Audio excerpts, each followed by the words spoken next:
السلام عليكم ورحمة الله وبركاته. ازيكم عاملين ايه؟ يا رب تكونوا بخير. اللهم صل وسلم وبارك على سيدنا محمد.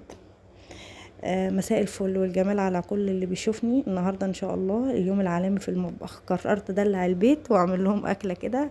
يعني هعمل لهم اكلة كده ما فيش حد يختلف عليها، محشي مشكل وكرنب. والبتنجان بقى، وهنعمل معاهم فراخ في الكيس الحراري بالتتبيله، سهله قوي وبسيطه هتشوفوها معايا. وشويه ملوخيه خضراء، هي ملوخيه متفرزه يعني جايباها اللي هي شركات دي، بس بصراحه حلوه قوي. يلا بقى نبدا الفيديو ونشوف يومنا ماشي ازاي. زي ما انتوا كده شفتوا في اول الفيديو، كنت نقع الفراخ في ميه ودقيق وطماطم وليمون وخل كده، وصفتهم وسبتها تصفي الميه اللي فيها علشان خاطر ايه اتبلها. وبدات معاكم بتقور البتنجان والكوسه زي ما انتوا شايفين كده.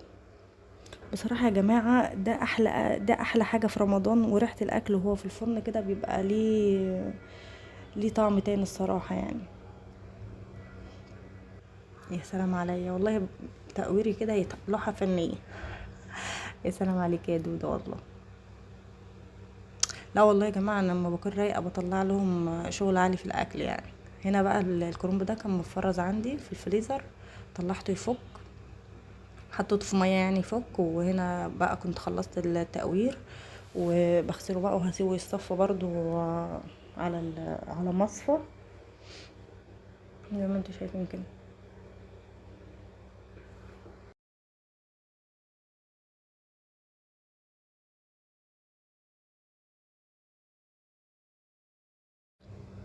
هنا بقى كنت خلاص اهم صفيتهم، هنبدأ بقى في الخضرة.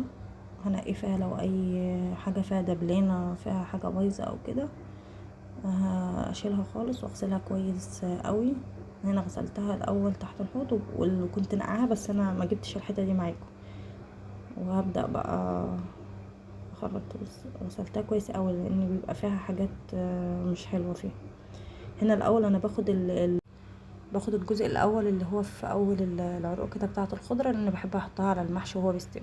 هنا بقى جبنا الفرخه، كنت خلاص مصفيه الميه اللي فيها، وجبنا بصلايه، جبت بصلايه وفلفل اسود وبهارات وبابريكا وكمون وبهارات فراخ. كل ده حطيته على البصل، وحطيت شويه ملح، ودعكتهم كلهم في بعضهم كده زي ما انتوا شايفين كده. بدأت اعمل الفرخة بقى مساج كده من جوه ومن بره، واحط البصل جواه عشان تتبل كده. انا هسيبها بقى تتبل شوية، وبعدين ايه ابقى ارجع احطها في الفرن. نيجي بقى لتسبيكة المحشي. اول حاجة هجيب حلة كده احطها على النار، وهبدأ بقى اكون مقطعة بصلاية، واحط في حتة زبدة شوية زيت، وانزل بقى بالبصلاية واقلبها على نار هادية، بس لحد ما تتحمرش يعني. انا مش بحمرها يعني، بدبلها كده، واحط بقى الخضره اللي انا كنت قايله لكم اللي انا باخدها احطها الاول مع البصلايه كده، واقلب كده لحد ما تدبل، وبعدين انزل بقى بالصلصه. لما ابقى اشم ريحه البصل، هو البصل كده ريحته بتبقى طلعت، ابدا بقى احط الصلصه الاول واقلبها الاول مع البصل كده. انزل بقى الطماطم اللي انا كنت ضرباها واقلب واسيبها بقى تسبك. واكون بقى مغسله. هنا بقى بحط البهارات بتاعتها، الفلفل الاسود والكمون وبهارات المحشي بس، محطش غير ده. ما بحبش اكتر البهارات في المحشي. هسيبها هنا بقى. كانت خلاص اتسبكت، كنت غاسله بقى الرز كويس ومصفياه. هنا الملح كنت نسيت احطه في الاول، فجيت حطيته دلوقتي. هنزل بقى بالرز عليه، واقلب الرز مع التسبيكه مع الصلصه اللي موجوده دي، علشان ايه يتغلف كله من التسبيكه زي ما انتم شايفين كده.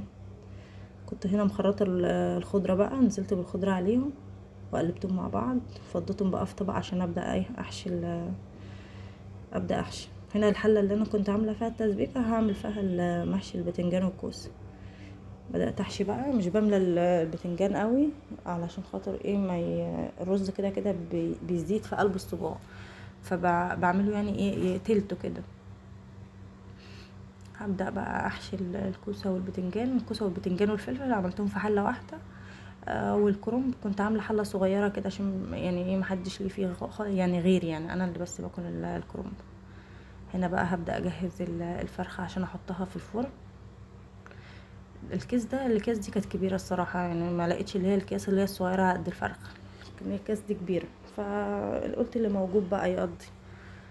جبت الكيس وحطيت فيه زيت علشان خاطر ما الفرخة متلزقش فيه، وبدأت بقى احط الفرخة في قلب الكيس الحراري وانزل بقى بالتتبيلة بتاعتها كلها، مش هنرميها طبعا يعني. فهبدأ انزل بالبصل اللي هو متبل عليه ده في قلب الكيس، وهحط حبة صوص صغيرين كده على الوش، وابدأ اقفل الكيس بقى. بس شايفين الكيس كبير ازاي؟ انا قصيته بالمقص عشان ما يتحرقش في الفرن. هحطها بقى في الفرن. الاول هغلي ميه في الكاتل واحطها واحط ميه سخنه في قلب الصينيه اللي انا هدخلها الفرن، واحطها في الفرن بقى. هنا بقى طبعا كان عندي شوربه في التلاجة، طلعتها عشان اعمل بها اسقي بها المحشي، وهنا بقى كنت حاطه اصلا عليها صلصه ومكعب شوربه، وكنت مظبطاها يعني عشان نسقي بها المحشي. هنا بقى الملوخيه، انا بستخدم نوع الملوخيه ده بيبقى حلو قوي في الملوخيه، بتبقى خضره كده. حطيت حته سمنه، ورحت نازله بالفص الثوم شوحته في قلب السمنه، ونزلت بشويه كزبره صغيرين، وقلبتهم مع بعض كده لحد ما بدأت تاخد لون كده زي ما انتوا شايفين كده. هبدأ انزل بقى بالملوخيه. يا سلام على الطش، لازم الشقه دي يا جماعه، مين بيشهق؟ لازم اقعد اعمل كده اخد البيت كله. هنا بقى الفرخه كانت استوت، طلعتها من الكيس الحراري وحطيتها في الصينيه ودخلتها في الفرن تاخد لون. محشي برضو كان استوى. هنا بدأنا نغرف، والمحشي البتنجان يا جماله، والله حاجه تفتح النفس. تسلم ايدك والله يا دودو. تعالوا كله معانا يا جماعه. الملوخيه بدأت اغرف واحط مخلل بقى، شايفين؟ تسلم ايدك والله، الف هنا اللي كل.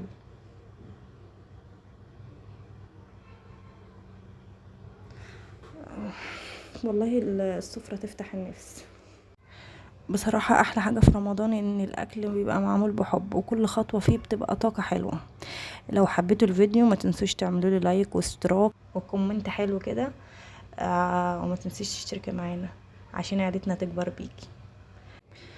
رمضان كريم عليكم جميعا، وربنا يملى بيوتنا بالفرحة والرزق دايما. باي باي.